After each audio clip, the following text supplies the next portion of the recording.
কেমন আছো তোমরা সবাই? ভালো আছি। ভালো আছো? হ্যাঁ। তাহলে ঠিক আছে, আজকে আমরা সাধারণ সাধারণ উৎপাদক নিয়ে কিছু একটা আলোচনা করব এবং শিখব। ঠিক আছে? তাহলে উৎপাদক নিয়ে আমরা বেসিকটা শিখব, মানে এখন অত বেশি গভীরে আমরা যাই না। কি যাব না। ঠিক আছে? তাহলে উৎপাদক আমরা কিভাবে শিখবো সেটা নিয়ে আমি একটু তোমাদেরকে দেখাচ্ছি। হ্যাঁ, দেখো একটা জাস্ট উদাহরণ দিয়ে শেখাচ্ছি, এটা বেসিক বোর্ডে, তারপর আমরা উপরে উপরে ধাপে ধাপে উপরে পৌঁছাবো। ঠিক আছে? তাহলে দেখো একটা আমি জাস্ট উদাহরণ বা एग्जांपल আমি দিচ্ছি তোমাদের।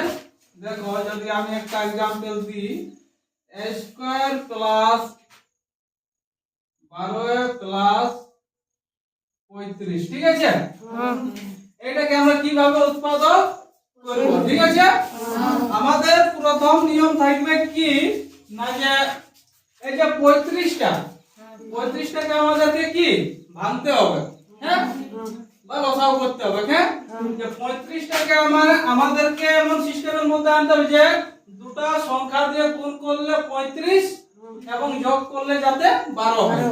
ঠিক আছে? তাহলে আমাদের অঙ্কটা মিলে যাবে। ঠিক আছে? 35টাকে আমরা এমন দুটো সংখ্যা দিয়ে ভাঙবো যাতে আমাদের গুণ করলে 35 বার হয় আর যোগ করলে 12 হয়। ঠিক আছে?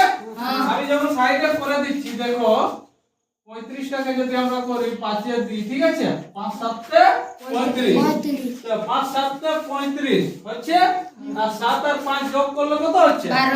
12। তাহলে মিলে যাচ্ছে। ঠিক আছে?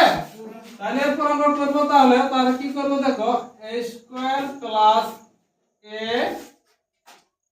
7 প্লাস 5 প্লাস 35। ঠিক আছে? দেখো সেম উপরে জিনিসটা নিচে আমি কাটে নিয়ে লিখেছি। হ্যাঁ, a স্কয়ার প্লাস a এটা এখানে লিখেছি। ঠিক আছে?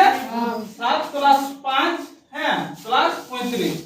দেখো গুণ করলে 7 কে, সরি, এটা কেটে দিয়েছি। হ্যাঁ, তাহলে 7 5 এ 35 আর 7 আর 5 এ যোগ করলে কত হচ্ছে?